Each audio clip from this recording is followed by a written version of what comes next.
இந்த 7வது வசனத்திலிருந்து 11வது வசனம் வரைக்கும் என்ன தெரியுமா? ஏற்றுக்கொள்ளுதலின் நாள்.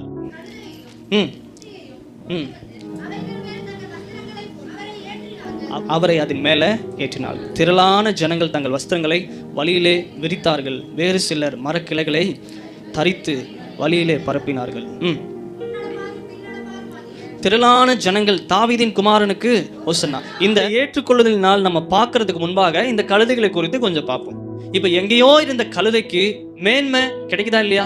இது வரைக்கும் எங்கேயோ கட்டி இருந்தது, யாரும் அதை கண்டுக்காம இருந்திருக்கலாம். ஆனா இன்னைக்கு தங்களுடைய வஸ்திரங்களை அது மேல போட்டு, அது நடக்கிற வழியெல்லாம் வஸ்திரங்களை விரித்து, அது நடக்கிற இடங்களெல்லாம் மரக்கிளைகளை போட்டு, அந்த கணம் எதனால வருது?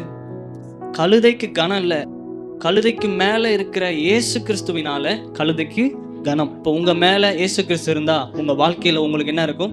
கணம் இருக்கும். இயேசு கிறிஸ்து இல்லாம எந்த ஒரு கணமும் வராது. கழுதை மேல இயேசு இருந்தாலே கணம் வருதுன்னா, உங்க மேலேயும் என் மேலேயும் ஆண்டவர் இருந்தா, இல்ல ஆண்டவருக்கு அடிப்பணிந்து அவருக்கு கீழே நாம இருந்தோம்னா, என் வாழ்க்கையில எல்லா இடத்துலயும் எனக்கு என்னதான்?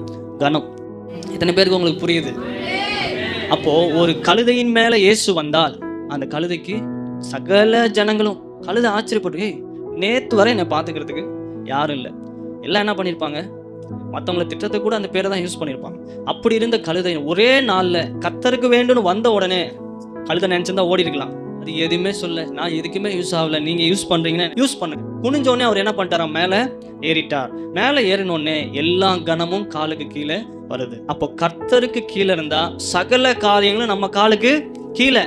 ஏன்னா கர்த்தர் எனக்கு, ஆமா பக்கத்துல சொல்லுங்க, கர்த்தருக்கு கீழே நீங்க இருந்தா எல்லா கணமும் உங்க காலுக்கு கீழே வரும். ஆமே. சரி, இந்த கழுதையோட வேலை என்ன சொல்லுங்க? கழுதை எதுக்கு லாக்கி? பொதி சுமக்க தான் லாக்கி. பொதினா என்னென்ன? பொதி என்ன? துணி மூட்டை சுமக்கமா இல்லையா? மரக்கட்டைகளை வச்சு ஏற்றிருப்பாங்களா இல்லையா? அப்போ உலகத்தின் பார்வையில கழுதை பொதி சுமக்க தான் லாக்கி. ஆனா கர்த்தர் உன் மேல வந்தா, எதெல்லாம் உன்னை நீ சுமந்தியோ, எதெல்லாம் உன்னை அழுத்துனதோ அதை உன் காலுக்கு கீழே போட்டு என்ன மிதிக்க வைக்கிறேன். உங்களுக்கு புரியுதா நான் சொல்றது? அப்போ இத்தனை நாள் பாரம் கஷ்டம் எல்லாம் பொதி சுமந்திருக்கும் தான். எந்த துணி மூட்டை நீ சுமந்தாலும், எந்த விறகு கட்டை உன் மேல வைத்தாலும், கர்த்தர் உன் மேல வந்தா எல்லாம் உன் காலுக்கு கீழே போறாங்க. இத்தனை நாள் உன்னை அழுத்துனதெல்லாம் நீ அதை மிதித்து முன்னேறு. ஆமே. இயேசு என் மேல வந்தார்னா அதெல்லாம் என் காலுக்கு கீழே நான் மிதித்து மேற்கொள்வேன். ஏன் சர்ச்சுக்கு போறேன்னா, இதுக்கு தான் சர்ச்சுக்கு போறேன். என் பாடுகளை எல்லாம் உங்களால சொல்லதான் முடியும். அவங்க வீட்டுல எவ்வளவு பிரச்சனை தெரியுமா? இவங்க குடும்பத்துல எவ்வளவு கஷ்டம் தெரியுமா? இவங்க எது வெளியே பேச முடியாது தெரியுமா? இதெல்லாம் நம்ம சுத்தி இருக்கிறவங்க பேசதான் முடியும். ஆனா என் காரியத்தை மாற்ற ஆண்டவரால தான் முடியும். அதனாலதான் நம்ம எங்க போறோம்? அவரிடத்துல. நீர் வந்தால் என் சூழ்நிலை என்ன மாறும். எதெல்லாம் என்ன பாரப்படுத்துச்சோ அது எல்லாவற்றையும் ஏறி மிதித்து தாண்டி செல்ல. இத்தனை நாள் சுமந்திருக்கிற கட்டைகள் தான், இத்தனை நாள் சுமந்திருக்கிற துணிகள் தான், அதை ஏறி மிதிக்கும் போது கஷ்டத்தோட போச்சா? சந்தோஷமா இன்னும் பல இதை போடுங்க, நான் என்ன பண்றேன்?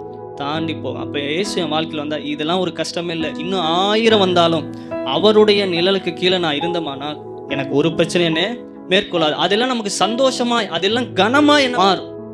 அப்ப இது என்ன நாள் சொன்னோம்? ஏற்றுக்கொள்ளுதல் நாள். ஏன் சொல்றோம்? 10வது வசனத்துல இருந்து நம்ம படிக்கலாம். அவர் எருசலேமுக்குள் பிரவேசிக்கையில் நகரத்தார் யாவரும் ஆச்சரியப்பட்டு இப்ப கேட்கிறாங்க, இவர் யார், இவர் யாருன்னு சொல்லி விசாரிக்கிறாங்களா? 9வது வசனத்தை பார்க்கிறோம். முன் நடப்பாரும் பின் நடப்பாரும் ஆகிய திரளான ஜனங்கள் தாவீதின் குமாரனுக்கு ஓசன்னா. ஏன் எல்லாம் ஆச்சரியப்பட்டாங்க? எல்லாரும் சொல்ற வார்த்தை இவர் யார் அப்படிங்கிற ஒரு விசாரிப்பு. என்னப்பா நடக்குது? இவர் யாரு? தாவீதின் குமாரன் ஏன் சொல்றாங்க? 1 ராஜாக்கள் 1 அதிகாரம் 38வது வசனமும் 39வது வசனமும் நம்ம பார்க்கலாம். ஆசாரியனாகிய நாத்தானும் சாலமோனை தாவீதின் ராஜாவினுடைய கோவேறு கழுதையின் மேல் ஏற்றி அவனை கீகோனுக்கு நடத்தி கொண்டு போனார்கள்.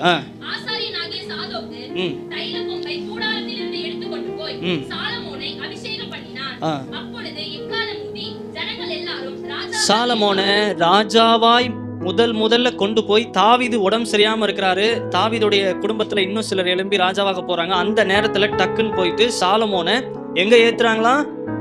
தாவீதினுடைய கழுதின் மேல ஏற்றி ஊரெல்லாம் சுற்றி காமித்து அங்க போய் அவர் அபிஷேகம் பண்ணி ராஜாவாய் வைத்தாங்க. ராஜாவா ஆறுமா அவர் எருசலேமுக்குள்ள எப்படி வராரு? தாவீதின் கழுதையின் மேல, அதே போல இயேசு கிறிஸ்து கழுதையின் மேல வரும்போது என்ன சொல்றாங்க? தாவீதின் குமாரனுக்கு ஓசன்னா. ஏன்னா ஒரு காலத்துல இப்படிதான் என்ன பண்ணுது, நடந்தது. உடனே எல்லாம் விசாரிக்க, இவர் யார்? சாலமோன் ராஜாவான போது நடந்தது போல திரும்ப நடக்குது. அப்ப இவரு நமக்கு ராஜாவா என்ன பண்ணிருக்கிறார், வந்திருக்கிறார்னு சொல்லி சகல ஜனங்களும் என்ன பண்ணாங்களாம், விசாரித்தாங்க, ஆர்ப்பரித்தாங்க. அப்ப இது என்ன நாள்? ஏற்றுக்கொள்ளுதலின் நாள். முதல் நாள் என்ன? கீழ்ப்படிதலின் நாளாய் பார்த்தோம். இரண்டாவது காரியம் அவரை ஏற்றுக்கொள்ளுதலின் நாளாய் இருக்கிறது.